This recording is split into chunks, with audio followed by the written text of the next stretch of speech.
Hi friends, welcome to Rahi videos. இன்றைக்கி நம்ம மாங்காய் சட்னி எப்படி செய்கிறதுன்னு பார்க்கலாம் வாங்க.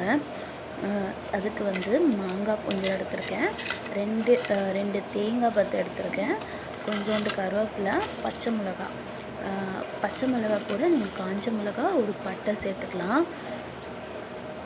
அதை நான் வீடியோவில் எடுக்கிறதுக்கு மறந்துட்டேன் ஃப்ரெண்ட்ஸ். நீங்கள் காஞ்ச மிளகா ஒரு பட்டை சேர்த்துக்கோங்க. இப்போ இதெல்லாமே வந்து மிக்ஸி ஜாரில் அப்படியே ராவாக சேர்த்துட்டு நம்ம வந்து அரைச்சி எடுத்துக்கணும். கொஞ்சம் உப்பு போட்டு அரைச்சிக்கணும். அரைச்ச பிறகு நம்மளுக்கு வந்து இந்த பேஸ்ட் கிடச்சிரும். இந்த பேஸ்ட்க்கு வந்து ஒரு தாளிப்பு கொடுத்துடலாம். ஒரு கடுகு உளுத்தம்பருப்பு போட்டு கொஞ்சோண்டு பெருங்காயம் போட்டு நான் வந்து ஒரு தாளிப்பு கொடுத்துருக்கேன். இந்த தாளிப்பு வந்து தேங்காய் எண்ணெயில் செஞ்சால் ரொம்ப சூப்பராக இருக்கும். நான் வந்து ரீஃபண்ட் ஆயிலில் தான் செஞ்சுருக்கேன்.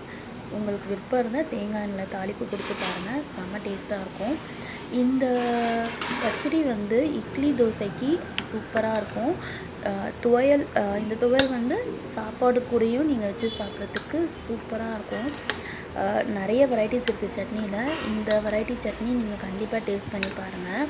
இப்போ இந்த சீசனில் நம்மளுக்கு நிறைய மாங்காய் கிடைக்கும். அதில்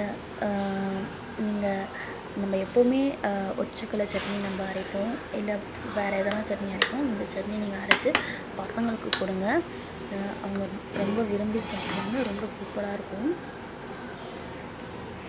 பாருங்கள், எண்ணெய் எல்லாம் ஃபுல்லாக கலக்கிட்ட பிறகு அது பார்க்குறதுக்கே ரொம்ப அழகாக இருக்குது. ஓகே ஃப்ரெண்ட்ஸ், பாய்.